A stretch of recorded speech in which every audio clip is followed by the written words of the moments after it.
Hello, I'm Jeff Danowski, the oldest son of Ed Danowski, and I just have a few comments to make regarding my dad's artwork. One of the most significant artistic events in my dad's life was the gallery of my dad's art that was on display at the Cobblestone Art Gallery in Racine, Wisconsin. Cobblestone was gracious enough to also display some of my dad's art on their website as a featured artist. Some have found it difficult to locate the website, so here is the method. First, type into your browser Cobblestone Ltd. Don't worry about capitalization, just type the words, then press the Enter key. On your screen should pop up a list of websites that fit the words you just typed. Click on the one that contains the Cobblestone Ltd address. The home page of the Cobblestone website should be on your screen. It welcomes you to the site and gives you a little more information about their store in Racine. Websites get revised periodically, and it is inevitable that eventually the site will be changed and this display will be lost forever. We're going to show you how the Cobblestone website is today. On the left side of the screen, you will see a menu. Click on the one that says Featured Artists. Then click on Ed Danowski. Now you are at the Ed Danowski page. You will notice at the top some examples of Ed's paintings. Let's take a closer look. The painting in the upper left-hand corner was one I did out at the old lighthouse in Racine. One day I'm out there with my son Greg, and we were taking photographs, and I saw this cluster of weeds and snow and shadow. One of the beautiful things about art is that you can take the simplest of things and make them into something beautiful. But that's just the fun of being an artist. You can take anything and make it into something that you appreciate, and hopefully others will too. The next painting down a little bit is a painting of a barn in autumn time. I just had lessons from some pretty fine artists. There was a period of time here in Racine when people at Woostum centered on the artists locally to be the teachers. But I developed some friendships with some pretty fine artists, and I invited them to come and teach at Woostum over a period of time, along with the help of my friend Berta Sherwood. And one of the artists that we had come to Racine was teaching us to be more colorful. And that's exactly what you have here. The barns are very sentimental to me because I spent a good portion of my childhood living in the country in Oak Creek. This painting is something a little different for me because I was thinking about what had happened in 9/11, particularly at the Pentagon, and what had happened there. And I loved Lake Michigan.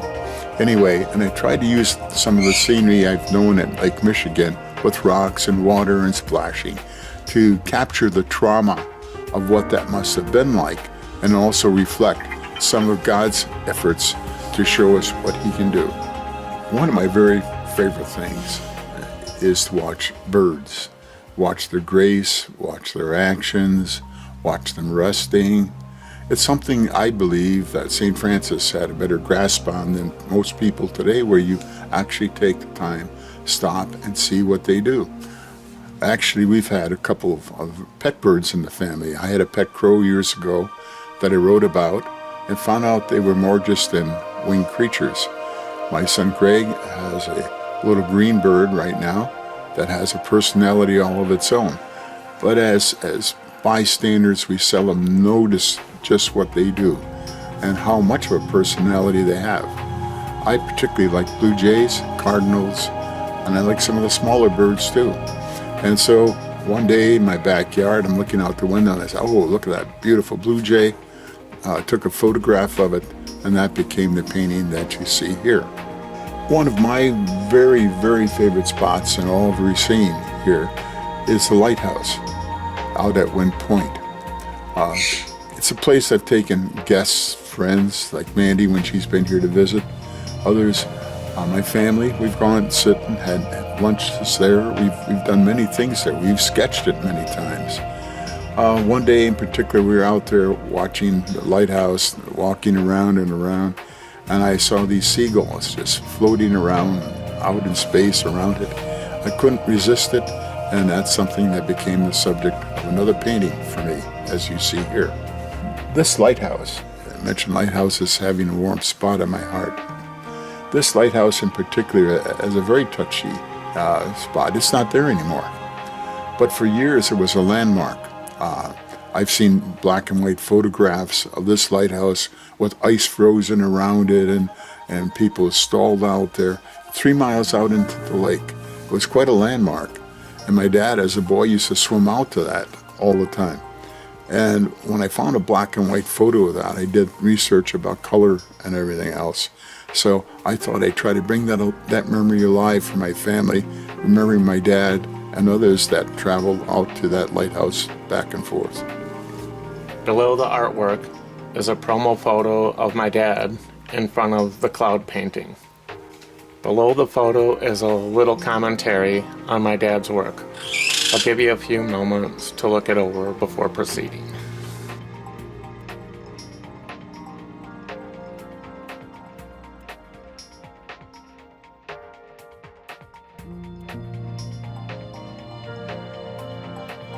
You can scroll down to see the continuation of the comments.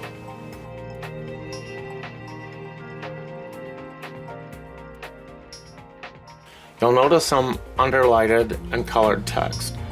These are links to other web pages and sites.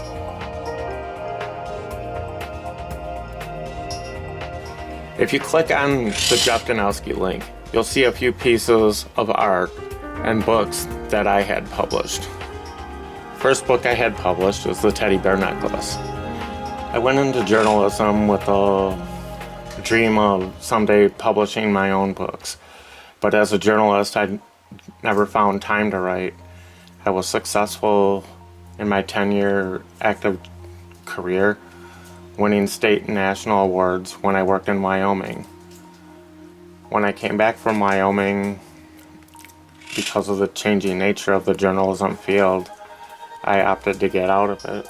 It was something that I loved, but it was good because it allowed me a social life where I met my wife, and it also gave me an opportunity to do what I originally intended, and that's to get books published.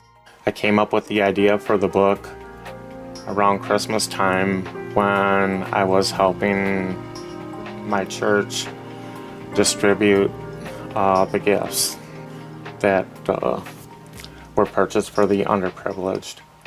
And coming home from that, the idea popped into my head, and what the Teddy Bear Necklace is about is 2 6-year-olds that meet in a Christmas novelty shop. A little girl is with her mother and she sees the Teddy Bear Necklace, thus the title of the book. And she's like, "Oh Mom, look."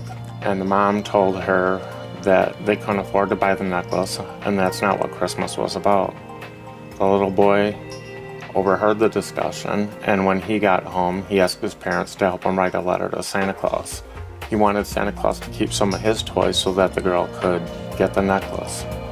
20 years later, she'd become a nurse and he was a firefighter. After he had gotten injured on the job, she treated him in the hospital, losing the necklace in the process. So the whole second half of the book is him trying to find her so that he can return the necklace. Grandma's Necklace, which is the second book in the series, it's kind of special to me, not just because it's a continuation of the first book, but it's actually my mom's hand on the cover holding a teddy bear necklace. And my brother Greg, through his computer prowess, was able to place the necklace in my mom's hand. There are now 4 books in the series that are published, and I'm working on a 5th one, which the rough manuscript is done. I just need to get it in print. These next 2 books that you see, titled In Flying Colors, and I have volumes 1 and 2. It's a collection of the poetry that I've written over the years. Volume 1, my dad did the artwork, so I'm really proud of that. And in Volume 2, my brother Greg had drew the dragon, and I'm really proud with the collaborated effort. Inside the books there are different paintings. My sister Sherry has artwork in the books as well. I hope you enjoyed this visit to Cobblestone Gallery. If you haven't already viewed my 4-part video series on closed doors and open windows in my life, you're free to view them on YouTube. My friends Wendy, her children, particularly Karina, and my friend Bill are responsible for all the good work that made this happen. It's really about my story, about how God has been active in my life, and it's the kind of thing I've kept to myself for far too many years. It's like the lepers did. Only one came back to thank Christ, and this is my effort to do just exactly that.